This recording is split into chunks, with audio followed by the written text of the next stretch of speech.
ministère de la Santé a réceptionné du matériel médical, dont du Royaume d'Espagne à notre pays, pour contribuer à l'effort national de lutte contre la pandémie du coronavirus. 0 décès, c'est la situation épidémiologique dans notre pays pour le deuxième jour consécutif.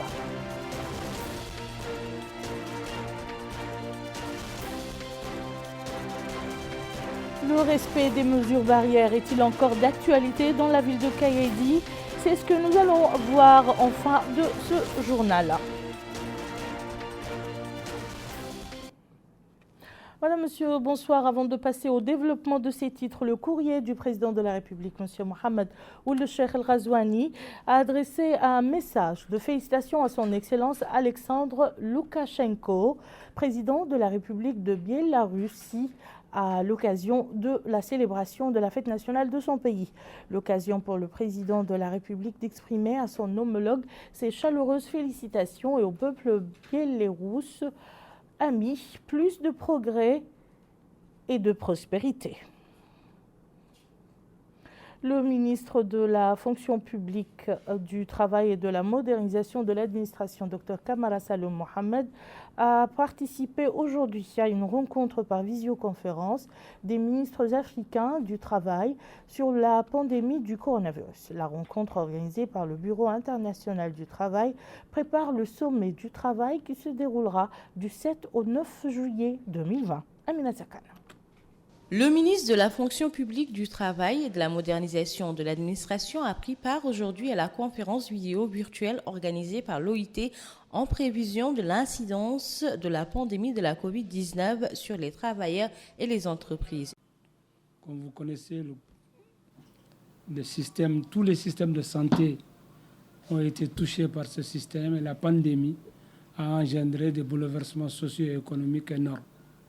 Et la Mauritanie, dès le départ, le président de la République a créé une commission interministérielle qui a créé immédiatement des sous-comités de veille économique, de logistique et de sensibilisation à l'effet de prendre toutes les mesures nécessaires et de lutte contre cette pandémie.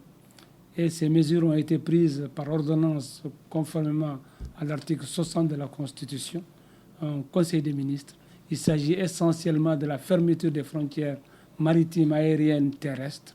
Il s'agit bien sûr de la façon la plus, c'est le confinement et le couvre-feu a été établi, l'assouplissement dans les milieux de travail aussi, la présence des travailleurs en milieu professionnel a été assouplie et surtout toutes les mesures de sanitaire et d'hygiène ont été prises.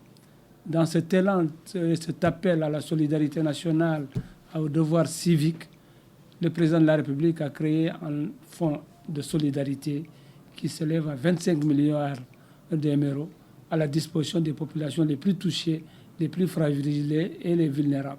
Et vous savez tous ce fonds aujourd'hui qui a distribué, qui a lutté contre des difficultés de paiement de loyer, d'électricité, d'eau en milieu rural comme en milieu urbain. Et bien sûr, dans ce cadre, le ministère de la Santé a aussi, dans son cadre de programme d'action, sous l'impulsion bien sûr du Premier ministre, nous avons décidé de prendre des décisions réelles parce que cette pandémie va créer des bouleversements, comme je l'ai dit, socio-économiques après. Donc c'est le milieu du travail qui va être secoué. Et dans ce cadre, nous avons pris des mesures nécessaires.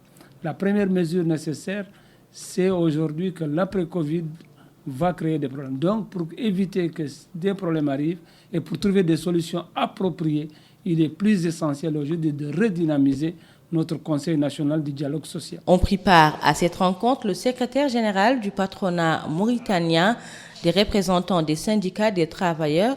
À noter que cette rencontre est organisée en prélude de la conférence internationale sur le travail qui aura lieu les 7 et 9 du mois courant. Page coopération dans ce journal avec le ministère de la Santé qui a réceptionné aujourd'hui à Nouakchott du matériel médical offert à notre pays par le Royaume d'Espagne. Le don qui a été remis par son Excellence M. Jesus Ignacio Santos Aguada, ambassadeur d'Espagne en Mauritanie, comprend des appareils respiratoires et de réanimation, des médicaments et 3 ambulances. Une équipe médicale est également mise à la disposition de la Mauritanie afin de contribuer à l'effort national de lutte contre la pandémie du coronavirus. Retour toujours à Aminata Kane.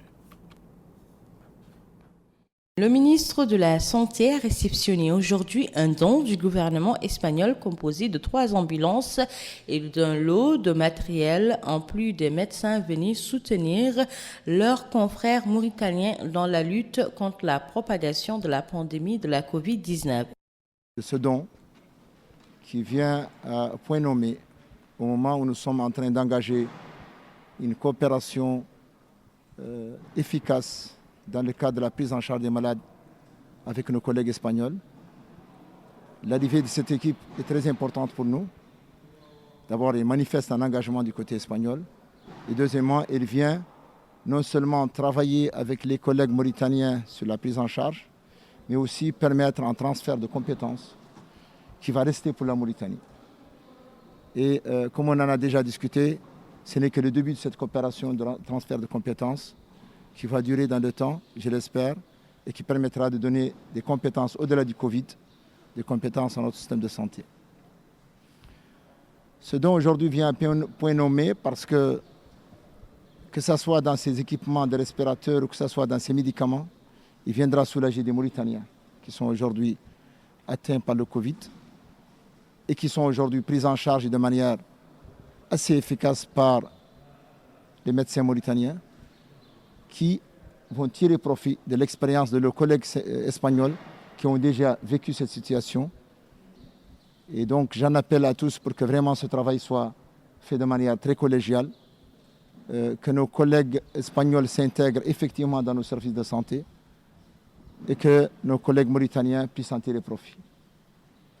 Une fois encore, je tiens à vous remercier pour cette coopération. Au-delà de ce don particulier, ces 2 ambulances aussi viennent renforcer notre transport médicalisé à l'intérieur, qui aujourd'hui constitue une des priorités du programme du président de la République. Nous sommes conscients de l'importance du transport médicalisé et sur l'instruction de son Excellence le président de la République, le gouvernement s'est engagé à mettre à l'échelle un transport médicalisé de qualité, que ce soit au sein des structures de santé, que ce soit dans le cadre de la sécurité routière. L'ambassadeur résident de l'Espagne s'est exprimé. Il a déclaré: c'est avec un grand plaisir qu'on est ici aujourd'hui pour faire cette cérémonie officielle de remise du matériel qui est arrivé en Mauritanie avec le président du gouvernement espagnol. Ça montre le niveau de la relation bilatérale et l'arrivée du matériel répond à une demande spécifique au plus haut niveau du président de la République avec le président du gouvernement espagnol. On a essayé de couvrir les besoins matériels, les besoins avec des respirateurs, avec des équipements, avec des médicaments, mais à mon avis, ce qui est plus important, c'est l'équipe médicale qui vient pour travailler côte à côte avec le collègue mauritanien dans les hôpitaux mauritaniens pour les gens qui ont le Covid-19. Je crois que c'est la première mission médicale d'un pays étranger qui arrive en Mauritanie. Et il faut remercier dans ce sens l'organisation collégiale espagnole de santé pour l'arrivée de tous ces personnels qui viennent montrer la solidarité du peuple espagnol et du gouvernement espagnol avec la Mauritanie. Cette aide du gouvernement espagnol est venue à point nommé et va renforcer les efforts du gouvernement mauritanien engagé depuis plusieurs mois dans une lutte sans merci contre la pandémie de la Covid-19.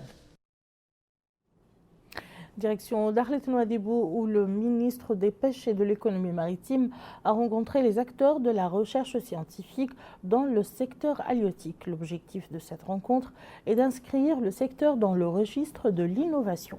Bokar Baylaban nous en dit plus. La recherche scientifique est au cœur de cette rencontre du ministre des Pêches et de l'Économie maritime avec les acteurs halieutiques à l'Institut mauritanien de recherche océanographique et des pêches, ainsi que d'autres acteurs impliqués dans le développement et la recherche scientifique. Nani Oulchrouka a indiqué que la recherche scientifique sera au cœur de la nouvelle stratégie de pêche En d'autres termes, le développement de la pêche en Mauritanie dépend aussi de sa capacité à innover afin d'être au diapason des avancées scientifiques dans l'industrie halieutique. Justement, plusieurs intervenants se sont relayés pour souligner les difficultés auxquelles ils sont confrontés. Ils ont également souligné que le secteur halieutique doit s'inscrire dans la dynamique mondiale en termes d'innovation. Ils ont souligné l'importance d'investir efficacement dans le secteur des pêches et de l'économie maritime, d'autant plus qu'il est l'un des secteurs les plus promoteurs. Et pour cela, il va falloir avoir les moyens de ses ambitions. Pour cet acteur de recherche scientifique, cette rencontre est d'une grande importance, précisant que la nouvelle stratégie de pêche doit faire une part belle à la recherche scientifique. Par ailleurs, certains intervenants ont souligné les problèmes de leurs conditions de travail. Ils espèrent que la nouvelle stratégie de pêche répondra à leurs attentes. Le wali de Dakhlet Mouadibou, Yahya ou le Cheikh Mohamed Val, a lui aussi souligné l'importance du secteur des pêches et des efforts déployés par l'État pour le hisser sur le registre de l'innovation et soulignant les efforts déployés pour améliorer les conditions de vie des travailleurs.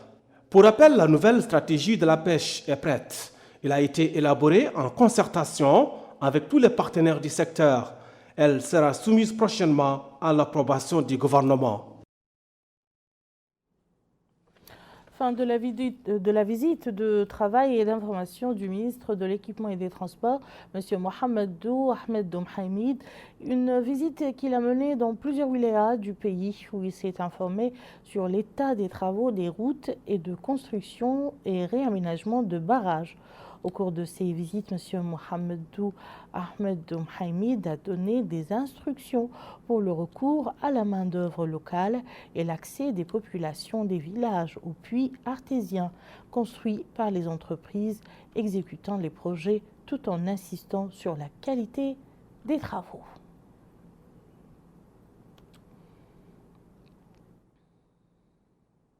Comme annoncé dans les titres, cette bonne nouvelle, pour la deuxième journée consécutive, notre pays enregistre 0 décès par le coronavirus. Cependant, la situation épidémiologique relative au Covid-19 a été caractérisée ces dernières 24 heures par 50 guérisons et 134 nouveaux cas.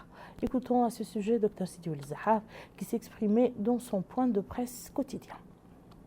Chers citoyens, bienvenue au point de presse marqué ce jour par l'enregistrement de 130 cas nouveaux, dont 115 cas contacts, 19 cas importés, et on a enregistré également 50 guérisons pendant les dernières 24 heures.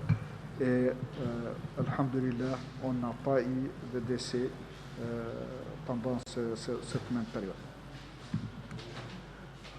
Ainsi, le nombre total de cas a atteint 4606 cas, dont 4356 cas contacts, 133 communautaires, 117 et le nombre de guérisons a atteint 1727 cas et on déplore le décès de 129 citoyens. Yarhamumullah.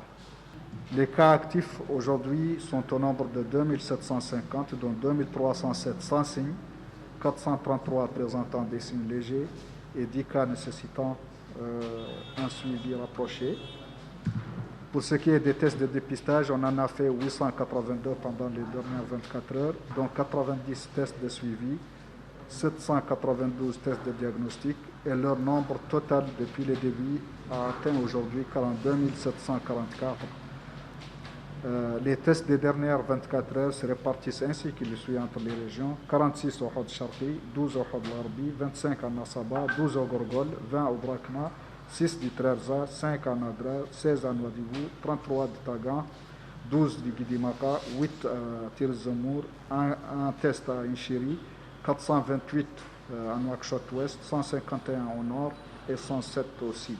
Les nouveaux cas se répartissent ainsi qu'il suit entre les Moukaba'a: 1 cas de Nema, 2 de Kaedi, 9 de Bogué, 3 de Rosso, 3 de Nouadhibou, 1 cas d'Agjoust, 3 d'Iksar, 1 de Sebkha, 34 de Tevraghzena, 15 de Darnaïm, 9 à Théarif, 21 à Toujouni, 21 à Arafat, 3 à Elmina et 8 cas de Riyad. On passe à toute autre chose dans ce journal. On va parler du temps. On va suivre ensemble les quantités de pluie qui ont été enregistrées ces dernières 24 heures dans certaines localités du pays.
Les marchés grouillent de monde et la distanciation sociale ne semble pas être le souci de la majorité des visiteurs de cet endroit.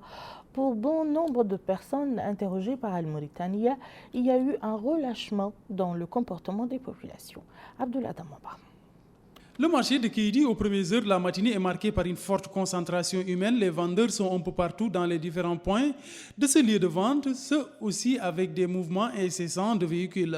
De visu, cet entassement en dit long sur le manque de respect des mesures barrières. Cette citoyenne affirme qu'elle vend des sandwichs et de la viande. Elle arrive, dit-elle, à écouler un peu de ces différents produits. Cet autre résident, parlant de la Covid-19, dit qu'au tout début, les habitants ne prenaient pas très au sérieux cette pandémie. Par la suite, la situation a changé. Il appelle ainsi les citoyens à s'accommoder des mesures barrières et espère que cette maladie soit un mauvais souvenir le plus tôt possible. La commune de Kéidi fait partie des 33 Moukata du pays qui ont bénéficié du programme d'assainissement des villes de l'intérieur du pays. Ce projet, qui est mis en œuvre par le ministère de l'Intérieur et de la décentralisation, fait partie du programme, mais priorité du président de la République, dont l'objectif est de permettre aux communes de l'intérieur du pays de disposer d'un environnement propre. Cet habitant qui travaille dans le cadre de ce projet affirme qu'ils ont 8 équipes qui sont chargées d'exécuter ce travail dans chaque quartier. Il existe une équipe responsable de l'assainissement. Ces différentes équipes, conclut-il, disposent des équipements nécessaires pour exécuter ces tâches.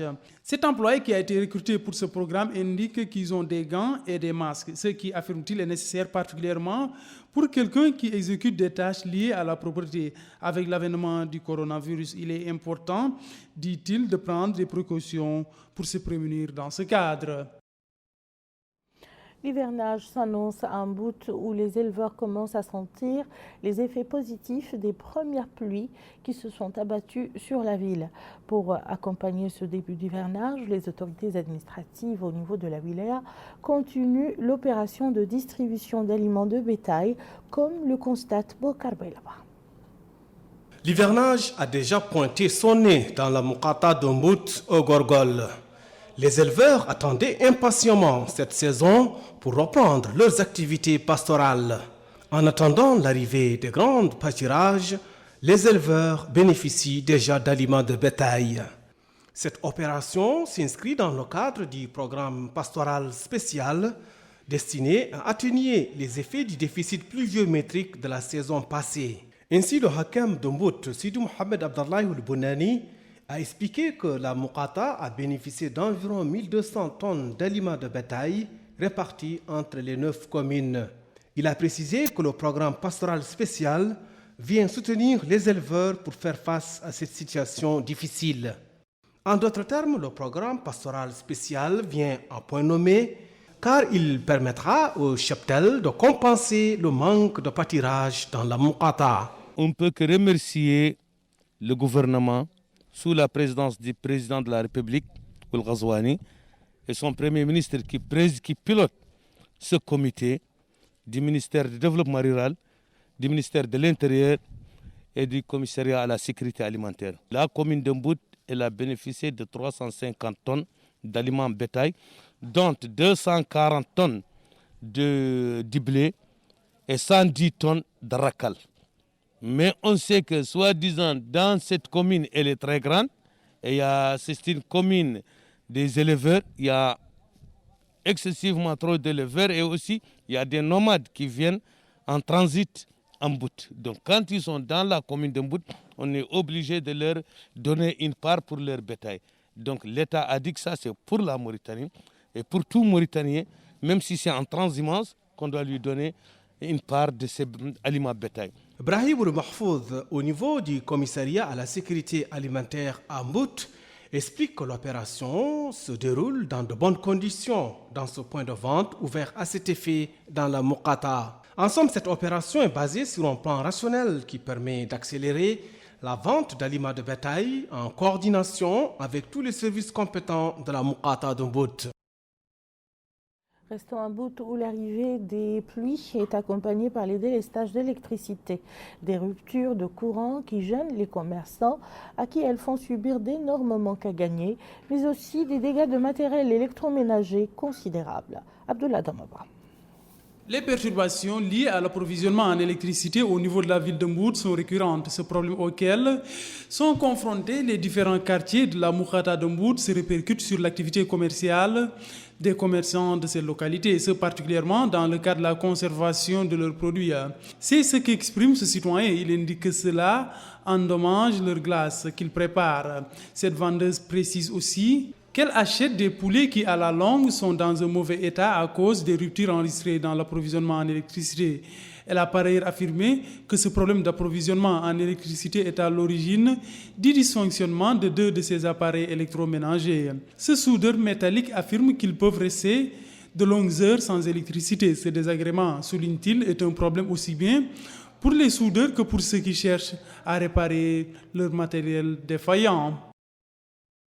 Et voilà qui met fin à ce journal. Tout de suite, le rappel des titres. Le ministère de la Santé a réceptionné du matériel médical, dont du Royaume d'Espagne à notre pays, pour contribuer à l'effort national de lutte contre la pandémie du coronavirus. 0 décès, c'est la situation épidémiologique dans notre pays pour le 2e jour consécutif.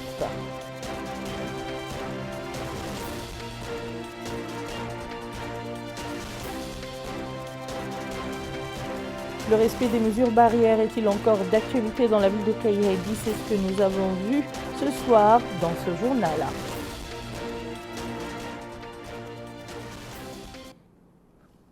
Merci madame, monsieur de nous avoir suivis. À très bientôt, Inch'Allah.